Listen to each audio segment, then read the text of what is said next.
everybody, this is Alchemist2, and I'm back again with another series review. This episode of Atlantis actually had a title to it. It was called Twist of Fate, and Hercules, Pythagoras, and Jason are out in the woods just minding their own business, and they find a baby who's been left to basically die. Back in ancient times, people practiced something called exposure, where they would allow the infant just to stay out in the cold and damp and just let it die. And it was just a horrible, inhumane, cruel practice. And most of the time, these infants that were left to be consumed by exposure, they had some kind of blight, or they were malformed, or they were imperfect in some way, shape, or existence, or a child was born out of wedlock. Most of the time, it was because the child was born out of wedlock, and nobody wanted to admit to a bastard child because of the stigma with that. Um, was even a bigger problem back in the medieval ages, the Dark Ages, and apparently in Atlantis they practiced the same cultural thing. But this is probably my favorite episode of all the episodes of Atlantis so far. It kind of reminded me of an Aegean version of Three Men and a Baby. The little guy takes to liking Hercules. First of all, Hercules doesn't want anything to do with this little kid at first, and he just grows very attached to him. They find out that at first they think it's a girl, then they realize it's a boy when they get peed on. That part's really actually very funny. Um, and Hercules realizes he's a natural taking care of infants. Go figure. And then Pythagoras and Jason grow rather attached to him.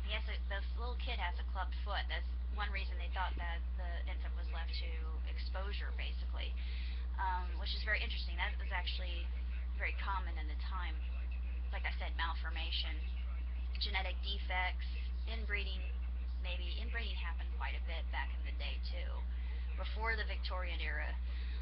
That's historically accurate. Let's see. Um, you realize later on there's a purpose behind why this child was left to just basically freeze to death. I'm not going to say why because it's a huge spoiler alert, but this episode's really quite good. It's very funny. It's very engaging. The characters are very likable.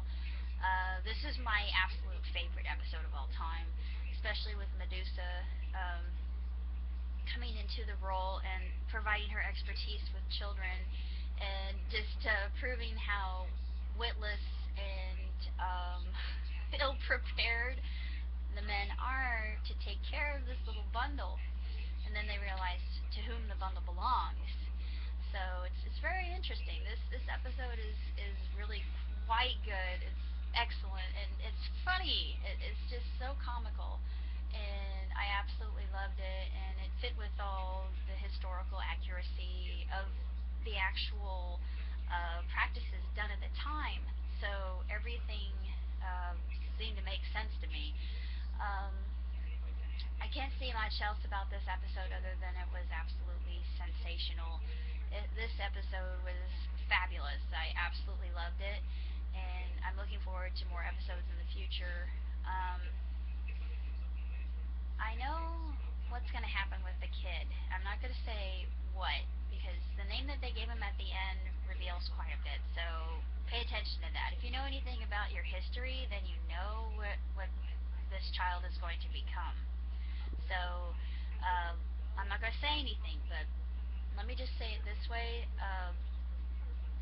What led to the child being left in the forest, um, the person who left the child in the forest was right to be concerned, and it all revolves on this vision that the oracle gave him.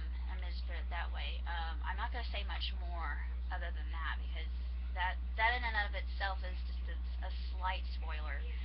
Um, I absolutely love Pythagoras, and he's probably my favorite character next to Jason. And Jason proves to be a very good father to this child. He is the one who stands up for his convictions and shows a lot of integrity because he wasn't raised in Atlantis and he's going by what he learned back home.